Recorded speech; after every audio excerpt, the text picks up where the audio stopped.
University of গৌড়বঙ্গের সকল ভাই বোনদের জানাবো আর গুরু দর্শন ইউটিউব চ্যানেলে স্বাগতম। আশা করি তোমরা প্রত্যেকেই ভালো আছো এবং কি সুস্থ আছো। তো আজকে তোমাদের জন্য আবার একটি নতুন সাজেশন ভিডিও নিয়ে হাজির হয়েছি। তো আজকের এই সাজেশন ভিডিওটি শুধুমাত্র তাদের জন্য যারা ইউনিভার্সিটি অব গৌড়বঙ্গতে 6 সেমিস্টারে ভর্তি হয়েছো এবং 2025 সেশনে এক্সাম দেবে।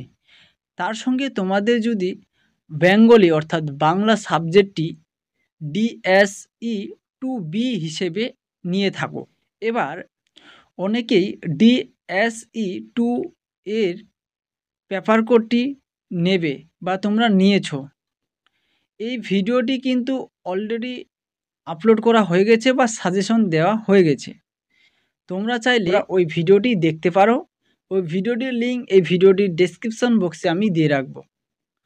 আর যারা এই DSE 2B পেপার কোডটি নেবে বা নিয়েছো, তোমরা এই ভিডিওটি ওয়াচ করতে পারো। তো চলো বেশি দেরি করব না, বেশি কথাও বলবো না, চলে যাব সরাসরি আমরা মূল ভিডিওর দিকে। তো তোমাদের এই DSE 2Bর যে পেপার নেমটি রয়েছে সেটা হচ্ছে কাব্য ও নাটক। এই কাব্য তোমাদের একটা কাব্য রয়েছে নবীনচন্দ্র সেনের বৈবর্তক কাব্য। এই কাব্য থেকে তোমরা যে প্রশ্নগুলো পড়বে 2025-এর জন্য বা 2025 সালের জন্য 6 সেমিস্টার যারা রিসেন্ট এক্সাম দেবে তাদের জন্য কিছু গুরুত্বপূর্ণ প্রশ্ন এই বৈবর্তক কাব্য থেকে। তো প্রথম প্রশ্নটি হচ্ছে নবীনচন্দ্র সেনের বৈবর্তক সাহিত্য মহাকাব্য হিসেবে কতখানি সার্থক হয়েছে যুক্তিসহ আলোচনা করো। দ্বিতীয় প্রশ্ন রয়েছে বৈবর্তক এর মহাভারতের কোন চরিত্র উজ্জ্বল রূপে পরিস্ফুট হয়েছে সেই চরিত্রের পরিকল্পনার কবির কৃতিত্বের পরিচয় দাও। 3 নম্বর প্রশ্ন রয়েছে বৈবর্তক শব্দের অর্থ কি, এই কাব্যের কোন রস মুখ্য হয়ে উঠেছে তা আলোচনা করে দেখাও। নেক্সট আরও প্রশ্ন রয়েছে বৈবর্তক এর উপকাহিনী সংযোগের প্রয়োজনীয়তা বিচার করো। এছাড়াও রয়েছে নবীনচন্দ্র সেনের বৈবর্তক কাব্যটি শ্রেণী বিচার করো। এছাড়াও আরও রয়েছে বৈবর্তক কাব্য অবলম্বনের সুভদ্রার চরিত্রটি বিশ্লেষণ করে দেখাও। এছাড়াও রয়েছে মহাভারতের প্রেক্ষাপটে পরাধীন ভারতবর্ষের মুক্তিযুদ্ধের যে চিত্র বৈবর্তক কাব্যে ফুটে উঠেছে তার পরিচয় দাও। আর রয়েছে বৈবর্তক কাব্য অবলম্বনে কৃষ্ণ চরিত্রটি ব্যাখ্যা করো। তো এই ছিল তোমাদের নবীনচন্দ্র সেনের বৈবর্তক কাব্য।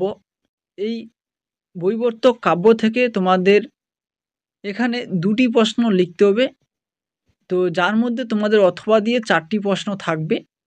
তো এই 4টি প্রশ্নের মধ্যে তোমাদের যে কোনো 2টি প্রশ্ন লিখতে হবে। আর 4টি প্রশ্ন থাকবে তোমাদের যেটা তোমাদের রয়েছে নাটক। এই নাটকটি হলো দিগন্তচন্দ্র বন্দ্যোপাধ্যায়ের লেখা বাস্তুভিটা। এই বাস্তুভিটা নাটক থেকে তোমরা যে প্রশ্নগুলো পড়বে 2025 সেশনের জন্য সেই প্রশ্নগুলো দেখব। তো এই প্রশ্নগুলো দেখার আগে তোমাদের কাছে আমি একটা ছোট্ট রিকোয়েস্ট করব, এই ভিডিওটি বেশি বেশি করে শেয়ার করো। তো চলো প্রথম প্রশ্নটি রয়েছে বাস্তুভিটা নাটকের নামকরণের বাস্তুভিটা এবং জন্মস্থানের প্রতি নাট্যকারের ভালোবাসা আভাসিত হয়েছে তা বা এই মন্তব্যটি আলোচনা করো।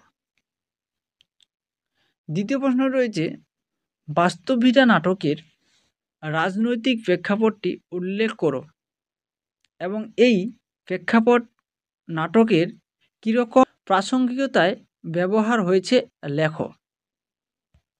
নেক্সট রয়েছে বাস্তুভিটা নাটকের নারী চরিত্রের চিত্রণের নাট্যকারের নৈপুণ্যের পরিচয় দাও। এছাড়া রয়েছে বাস্তবিটা নাটকের বিষয় ভাবনা, যে যন্ত্রণাময় জীবনের ছবি মুদ্রিত তা বিশ্লেষণ করে দেখাও। এছাড়া রয়েছে বাস্তবিটা নাটকের উপসর্গ পৃষ্ঠায় নাট্যকার লিখেছেন হিন্দু মুসলমান মিলনের জন্য যারা প্রাণ বিসর্জন দিয়েছেন সেই শহীদ বিন্দুদের স্মরণে বাস্তবিটা নাটকটি উৎসর্গীকৃত। নাটকের বিষয়ভাবনা এই সত্য কিভাবে প্রতিফলিত হয়েছে তা আলোচনা করো। এছাড়া রয়েছে বাস্তবিটা নাটকের সমকালীন রাজনৈতিক পরিস্থিতির যে ছবি উঠে এসেছে তা ব্যাখ্যা করো। আর রয়েছে বাস্তবিটা নাটকের মান্দা চরিত্রটি আলোচনা করো। এছাড়া রয়েছে বাস্তবিটা নাটকের শচীন চরিত্রটি বিশ্লেষণ করো। তো এখানে এই ছিল বাস্তবিটা নাটক থেকে 8টি মোট প্রশ্ন। এই 8টি প্রশ্ন তোমরা যদি ভালো করে পড়ো তাহলে কিন্তু তোমাদের যে 32-এর মধ্যে এক্সাম হবে তোমরা নিশ্চয়ই নম্বর পাবে। তো আজকের ভিডিওটি এখান থেকে শেষ করছি। দেখা হচ্ছে তোমাদের সঙ্গে অন্য কোনো নেক্সট ভিডিওতে।